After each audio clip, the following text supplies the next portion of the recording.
Cleetus Mcfarland might have to drive the Dega-Bega to the racetrack every weekend because he didn't finish his first ARCA start back at Daytona in February. He drives the Dega-Bega to Talladega this weekend. Top 10 finish, his first ever in the ARCA series, a P10 finish on Saturday. The goal for the day, go out there, do some hot dogging, complete all the laps, zig when you're supposed to zig, zag if you need to zag at some point, but finish all the laps, try to get the best finish possible there.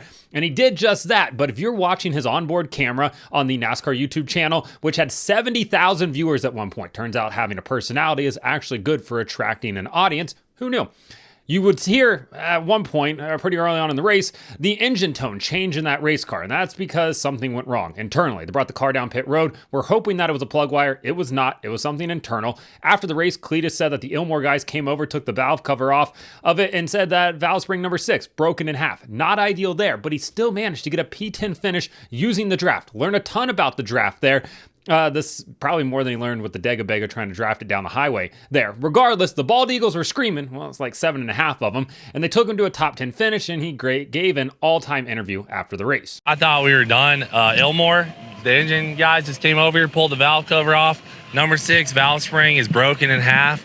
I don't remember if it's intake or exhaust, like broken in half. And about 5 laps in, she just turned into a dog, and the Connect number 30 always hauls tail. And I'm like, what the hell's going on?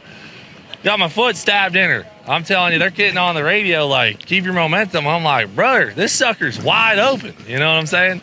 So we fell out of the draft, and dude, it felt like I was riding a horse out there. You know what I mean? Everyone's blowing by me. And thankfully, a caution came out. We stayed on the lead lap. They come on the radio. Kevin Hamlin, shout out to my boy. He's saying, brother, you cannot get out of the draft. And they started telling me stuff. I mean, I used knowledge from the Biffmeister. He taught me everything I know. I got out there, just read the air with the dog we had, and stayed up in there. People are wondering when we're going to see Cleetus again. He has said that he's going to run the ARCA Bristol race September 11th. That is a precursor to the Truck Series race that same night.